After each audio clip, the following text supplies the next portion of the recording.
अरहत वाङ्मय में कहा गया है, सवणे नाणे बिन्नाणे पच्चखाणे य संजमे अनन्हवे तवे चेव बोदाने अकिरिया सिद्धि। साधुओं की संगति से क्या लाभ हो सकता है? श्रमण ब्राह्मण साधु जो साधना संलग्न रहते हैं, उनकी पर्युपासना उपासना करने से 10 लाभ बताए गए हैं। 10 लाभ। पहला लाभ बताया गया है सवणे। साधु के पास स्थित होने से कुछ सुनने को मिल सकता है। श्रवण, सुना जा सकता है, कोई ज्ञान की बात मिल सकती है, शास्त्र की बात साधु से प्राप्त हो सकती है। तो यह सुनना भी अपने आप में एक लाभ है। सुनने का आचरण कितना होगा कि नहीं होगा वो तो बाद की बात है। साधु के मुख से ज्ञान की बात को सुनने का अवसर मिलना और सुनना भी अपने आप में एक लाभ है। आप लोग साधुओं का व्याख्यान सुनते हैं, पौन घंटा जितना टाइम लगता है, साधुओं का व्याख्यान सुन रहे हैं, उसमें मन लगा हुआ है, तो आपको कितने पापों से बचने का मौका मिल गया। सुन रहे हैं तो कितने सावध्य कार्यों से आप बचे हुए रहते हैं। यह भी अपने आप में एक अच्छी बात है कि साधु के व्याख्यान को सुनने में लग जाए तो कितने पापों से छुट्टी मिल जाती है। और फिर साधु जो बात बताता है उससे बोध मिलता है, ज्ञान मिल जाता है। सुनते सुनते ज्ञान मिल सकता है। तो दूसरा लाभ है कि ज्ञान। पहला लाभ श्रवण, साधु की संगति से, पर्युपासना से पहला लाभ श्रवण, और दूसरा लाभ हुआ ज्ञान, कि ज्ञान मिलता है, जानकारी मिल जाती है। ज्ञान के बाद बिन्नाणे विज्ञान मिलता है, विशेष ज्ञान। आदमी जान लेगा कि ऐसा संतों ने बताया, गुरु ने बताया, यह काम मेरे लिए हेय है, छोड़ने लायक है, यह काम उपादेय है, करने लायक है, ग्रहण करने लायक है। हेय उपादेय का विवेक होता है, यह बड़ा लाभ है। साधु की संगति से श्रवण मिला, ज्ञान मिला और विज्ञान, हेय उपादेय का बोध हो गया, विवेक हो गया। यह छोड़ने लायक है और यह ग्रहण करने लायक है। जैसे झूठ बोलना छोड़ने लायक है, चोरी करना छोड़ने लायक है, लड़ाई झगड़ा छोड़ने लायक है, और शांति, क्षमा, ईमानदारी ग्रहण करने लायक है। तो विज्ञान होता है। चौथा लाभ क्या है? पच्चखाणी। जब विज्ञान हो गया कि यह छोड़ने लायक है, यह ग्रहण करने लायक है, तो फिर आदमी छोड़ने लायक को प्रत्याख्यान त्याग करता है, छोड़ता है। यह नहीं करूंगा, चोरी नहीं करूंगा, वो नहीं करूंगा। यह प्रत्याख्यान में आ गया आदमी कि छोड़ दो, गलत काम का परित्याग कर दो। सब कुछ गलत काम नहीं भी छोड़ सके, सारा सावध्य न भी छोड़ सके, जितना छोड़ सके उतना बढ़िया है। तो विज्ञान होने से आदमी प्रत्याख्यान करता है। अब प्रत्याख्यान चौथा लाभ हो गया। पांचवा लाभ क्या हुआ? प्रत्याख्यान करने से जीवन में संयम आ जाएगा। आपने मान लो चोरी करने का त्याग कर दिया, तो चोरी करने से आप विरत हो गए, जीवन में संयम आ गया। रात को खाने का त्याग कर दिया तो जीवन में संयम आ गया। लहसुन प्याज आदि जो जमीकंद की चीजें हैं अनंत काय, उनको खाने का त्याग कर दिया, जीवन में संयम आ गया। शराब सिगरेट बीड़ी आदि नशीले पदार्थों का त्याग कर दिया, संयम आ गया। तो शास्त्र में कहा गया कि साधु की पर्युपासना से यह पांचवा लाभ होता है कि जीवन में संयम आ जाता है। और संयम आने से फिर क्या होता है? छठा लाभ है अनन्नवे अनाश्नव। फिर आश्रव नहीं रहता, कर्मों का पाप कर्मों का आगमन नहीं हो सकता, संबर हो जाता है। अनाश्नव दरवाजा बंद, पाप के आने के लिए दरवाजा बंद हो जाता है। तो आत्मा में वो गंदगी आना कितना बंद हो गया। यह छठा लाभ है साधु की पर्युपासना से अनाश्नव यानी संबर हो जाता है। सातवां लाभ है तवे तप। अब संबर आ गया है, अगर न मिथ्यात्व रहा न अव्रत रहा, अब जो भी काम करोगे यानी स्वाध्याय करोगे तप है। और तो क्या, कोई साधु बन गया तो साधु का खाना खाना भी पाप में नहीं माना गया है। तो तपस्या आती है साधु की पर्युपासना से, जीवन में तप का विकास हो सकता है। तपस्या करने से आठवां लाभ क्या होगा? बोदाने व्यवदान, कर्म निर्जरा होगी, कर्म कटेंगे, यह आठवां लाभ हो जाएगा। और निर्जरा करते करते एक स्थिति आती है अकिरिया, अयोग की भूमिका। अयोग 14 जीवस्थान, गुणस्थान भी कहते हैं जीवस्थान। 14वां गुणस्थान है अयोगी केवली गुणस्थान। 14वें गुणस्थान में न मन की प्रवृत्ति, न वचन की प्रवृत्ति, न शरीर की प्रवृत्ति, पूर्णतया अयोग अवस्था, योग निरोध हो जाता है। शैलेशी अवस्था, मेरु की तरह अप्रकंप अवस्था, वह अवस्था बहुत थोड़े काल की है। ए ई उ री ली 5 रस्वाक्षर उच्चारण काल जित थोड़ी सी अवस्था है। यह 9वां लाभ हुआ साधु की पर्युपासना से। अब 10वां लाभ क्या होगा? उसके बाद सिद्धि, मोक्ष की प्राप्ति, मुक्ति मिल जाएगी। तो ये 10 लाभ साधु की पर्युपासना से बताए गए हैं। सवने नाने बिन्नाने पच्चखाने य संजमे अनन्नवे तवे चेव बोदाने अकिरिया सिद्धि। कि पहला लाभ है साधु की पर्युपासना से श्रवण सुनने को मिलता है या मिल सकता है। श्रवण होता है तो दूसरा लाभ उसमें से निकलेगा, ज्ञान हो जाएगा। ज्ञान से फिर तीसरा लाभ मिलेगा कि विज्ञान, हेय उपादेय का विवेक हो सकता है, हो जाए।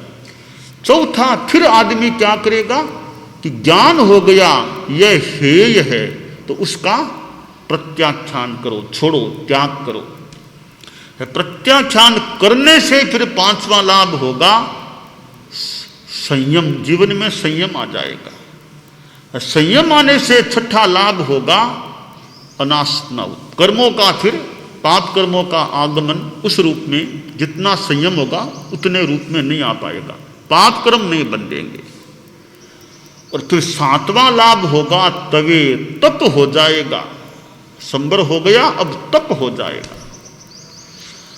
तप से जो होगा आठवां लाभ व्यवधान, कर्म कटेंगे, निर्जरा होगी।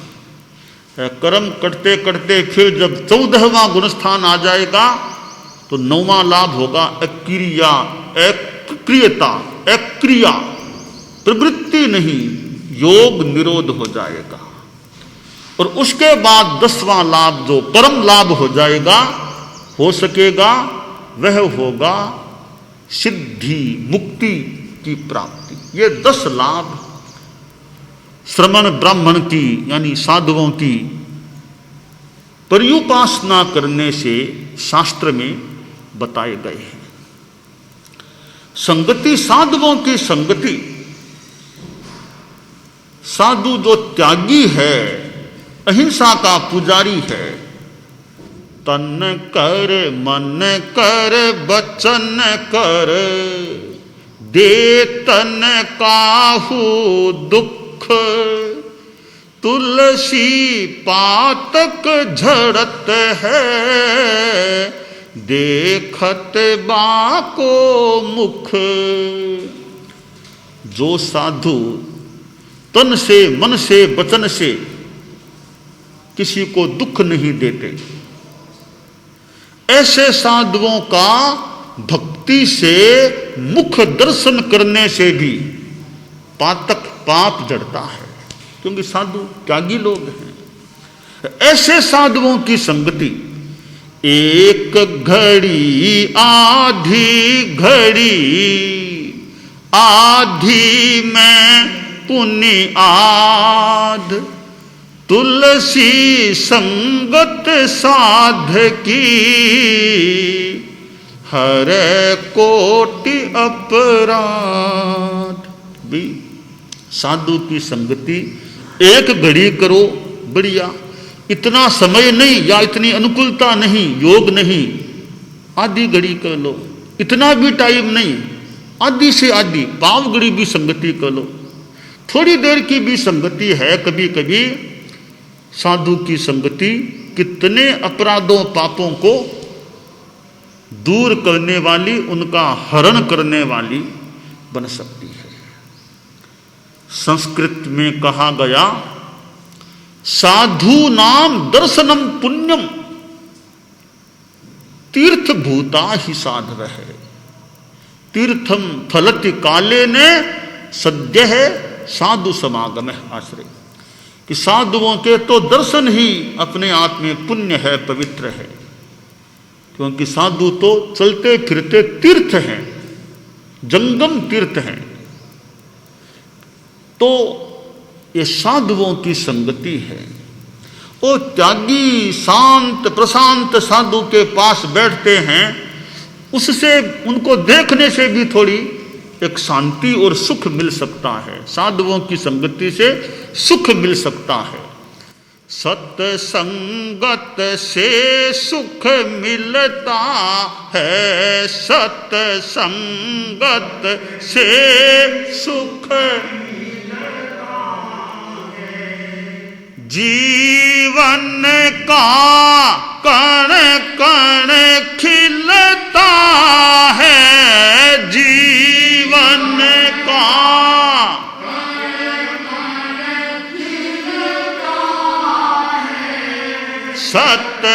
सत्संगत से सुख मिलता है, सत्संगत से सुख मिलता है। कपड़े को जैसा रंग मिले, कपड़े को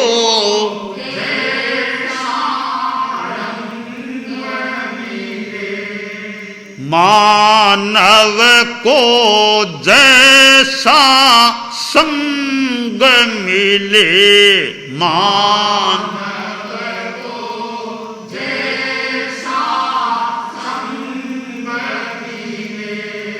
बस उसी ढंग में ढलता है, बस उसी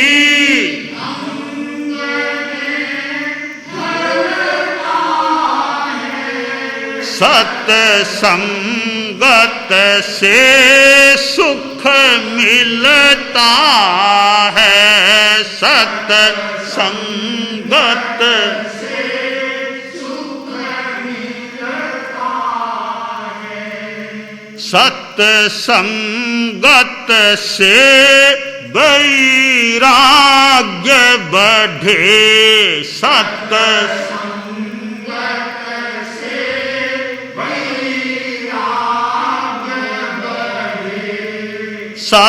सत्संगत से सौभाग्य बढ़े, सत्संगत से सौभाग्य बढ़े, दीपक से दीपक जलता है, दीपक से दीपक जलता है, सत्संगत से मिलता है, सत्संगत से सुख मिलता है, सत्संगत से सद्ज्ञान मिले, सत्संगत से सद्ज्ञान मिले, सत्संगत से भगवान मिले, सत्संगत से भगवान मिले, पानी से पौधा फलता है, पानी से पौधा फलता है, सत्संगत से सुख मिलता है, सत्संगत से सुख मिलता है, जीवन का कण कण खिलता है, जीवन का कण कण खिलता है, सत्संगत से सुख मिलता है, सत्संगत से सुख मिलता है। तो साधुओं की संगति से सुख और शांति की भी प्राप्ति हो सकती है। इसलिए हमें अपने जीवन में साधुओं की संगति यथासंभव करनी चाहिए। अब मान लो साधु तो साक्षात हमेशा मिले न मिले तो दूसरी बात है, जिन व्यक्तियों के संपर्क में रहें वे भी अच्छे व्यक्ति होने चाहिए। अच्छों की संगति करें तो हमें अच्छी बातें मिल सकेंगी। तो अच्छों की संगति करनी चाहिए। मित्र भी बनाना हो तो गुणवान हो मित्र, तो अच्छा लाभ मिल सकेगा। गुणी आदमी के संपर्क में ज्यादा रहेंगे तो गुणों की प्राप्ति हो सकती है। साहित्य भी पढ़ना है तो एक अच्छा जो ज्ञान दे सके, अच्छी प्रेरणा दे सके, ऐसा साहित्य ज़्यादा पढ़ने का प्रयास करना चाहिए।